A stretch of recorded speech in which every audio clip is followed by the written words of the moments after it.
talking about how to pitch and win. How to pitch. You hear everybody, especially after the Dragons, then everybody started talking about pitching. Who else was the Dragons then? Instead of you spending your time watching Mafikizolo and all those things, it's better for you to watch and you hear all these business concepts. And over some time, you will see a pattern on how to look at a business and which business to go into, which business to go into. Because when you do that, listen, these people do not learn information for themselves because you are too young, or in fact, it will take you too much time to learn everything that you need to learn. So you're going to have to learn by wisdom. Wisdom learns from the experiences of other people. This thing of saying that experience is the best teacher, it's not. It's a lie. It's a myth. It is the most expensive. I don't have to get my fingers bent to know that the stove is hot. If you tell me that is hot, I'm cool with that. Thanks, Baba. And I get it for no payment. Why should I also? Why? I don't do that. So listen, I have been bent so much by trying to learn being the first. Now I learn by other experiences. I want to see and learn and then do. So I'm going to talk about how to pitch and to win. How to what? Pitch. What is to pitch? What is to pitch? Most of you, when you say, I want to pitch, I don't know what you do. I don't know what you are telling us. You know, why is pitching so important in business is because, remember what I've said, for your business to survive, you need who? Customers. For you to get customers, customers must know that you exist. The reason why right now you've got cash flow problems in your business is because very few people know what you do. That's why some of us, we have talked about and have hammered it time and time again, that you need to seek what? Attention! Because when you get attention, you get the business. All right. Now, the why we are talking about pitching is that you must become a master about pitching, about what you do. There are so many times you have met enough people, and those people, they go home without knowing what you do. I never, and I repeat, I never waste an opportunity. If you meet me for 5 minutes, when you leave, you know exactly what I do. You know exactly what I charge. So you have lost customers, not because you have not met people, but you have wasted your opportunity to pitch. So pitching is key. Now, what I'm going to tell you here is what I call the elevator pitch. What is the elevator pitch? The elevator pitch is a pitch that you describe your business in a nutshell. It's an overview. It's an executive summary. You tell us what you do in 60 seconds, a minute. When you go into your lift and I press 4 and you press 5, by the time I go to my 5, I should have finished before you have left. Some of you, in 30 seconds, you are still describing where you come from. You must know exactly what you do. You must be able to explain to I was mentored by a man called Dr. Ifo Mukamura. He's a pastor. And the other time, and he said, I'm a pastor. So he said, look, I'm not one of those pastors that preach very long.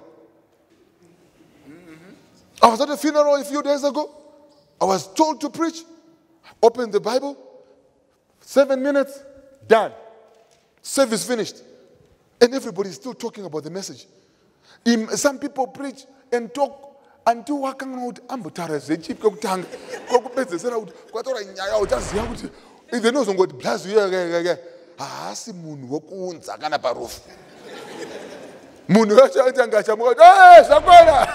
You know, but anyway, let's focus on this. So you must know how to pitch. It must be brief and it must be clear. It must be what? Brief and it must be clear. Now, for you to have something which is brief, for you to have something that is clear, you must prepare for it. So which means you must practice your pitch. You must write down your pitch. Number one, when you are designing your pitch, you must know what is your problem. When you are designing your business pitch, what is the problem that you are solving? It must become clear. You must be able to define what you do. when I am at a psychiatric unit, my job is to treat drug problem. Is to treat what? Drug problems. That's what I do. That's the problem. So I would say, you know what? Drugs are becoming a very big problem. All the kids that are going to university, they are getting stuck and people are destroying. I explain how big the problem is.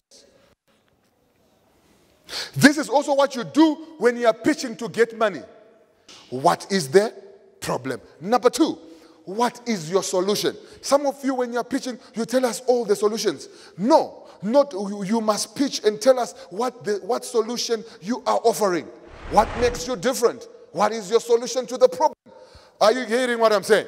You must tell us whether it's appropriate, whether it's acceptable, whether it's profitable. What is your solution? So you tell us that, so there's a big drug problem in Zimbabwe.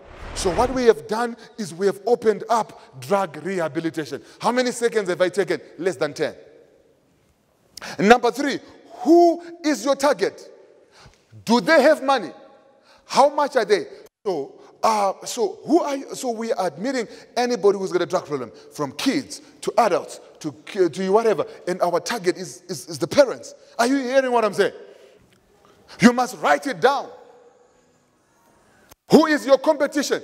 Who is your competition? Now, don't tell me that there's no competition. Every business has a competition. Before, when cars were not created, when there were no cars in 1820, there were no cars. When the first car was created, the guy cannot say there is no competition. There is always what? Competition. The competition was what the people were doing before that came. So the competition is that kana munhu angari drug before my drug rehabilitation, munhu aingonza arumurain. True? That's competition. So before the competition before cars were, the competition were horses and walking. To do an emote. I'm sure somebody don't worry about doing emote. Like some people when phones came, do an e-phone. And do an e-computer. Google Map and do an e. Do not crema. Why? Why? There's a solution. Are you getting what I'm saying? Are you faster? Are you cheaper? Are you better? What's your value proposition? Am I talking to somebody here? All right. Number three. Number four. Number five. Who is your team? What people want to know is, who do you have on your team? Who do you have? Because the right team will deliver. Now, the reason why your business has failed is because of the wrong team. Team yakaseta yakadakwa. And the yakadakwa, it causes your business to what? To fail. So you must get the people who are skilled. Now, most of you ask you, who is in your team? It's your mom. It's your seguru. Direct. So when you go and pitch international, hey, who's your director? Hey, it's my mother, Chaguji's surname. Some people, when they see three people with the same surname, what about? They don't invest. Serious people don't. Because your team, yakadakwa. So you must tell us your team. You must tell us your team. What are their qualifications? What are their experience? So we'll tell you that our team consists of me as the leader. I'm the psychiatrist. We've got psychologists. We've got occupational therapists. We've got qualified psychiatric nurses. I'm describing my what? My team. We are the only well-composed team in this country. What are the numbers? What are the numbers? What are the numbers?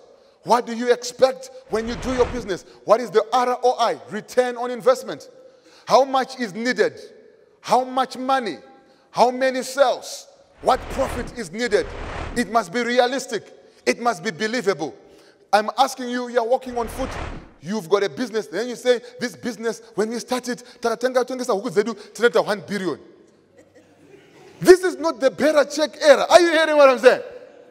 It must be believable. Tell us things that make what? Sense. If you come and pitch things that do not make sense, people will ignore you.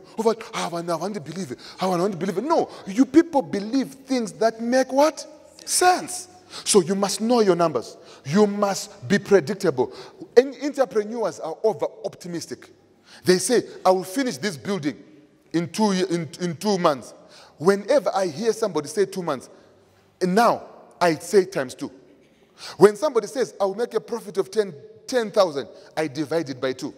The profit, I divide it by 2. The time, I multiply it by 2. Because entrepreneurs are over optimistic. They are not realistic. If I ask you right now, how much money can you make from this? You tell us an absurd figure. But now, people that have got money, they will divide and say, because there's always something that you miss when you calculate. You are giving us, who has ever run a combi? On paper, a combi will give you 1,500 US at that time. But it will never give you 1,500. It will never. I had it. It never. I sold it because it never, even it was not even giving me anything. So you must know the numbers. What are the milestones? So what have you done? Right now we've got 2 hospitals. We are building a 3rd one. Are you hearing what I'm saying? What do we now need? We now need money to scale. So what have you done? How much is needed? Don't go and pitch your idea if you have done absolutely nothing. Don't pitch your idea if it is still in your head, when there is nothing on which is showing that it has got traction. An idea is worthless if it has got no evidence of its existence in the physical realm. That's what is needed.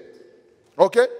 And then you tell them your milestones, your lists, your designs, your schedule, your call to action. What do you want the people to do when they hear you speak? I want you to come. We'll be able to help you. I want you to come. I want you to give me money. And it's a pitch. You must be able to do it in 60 seconds.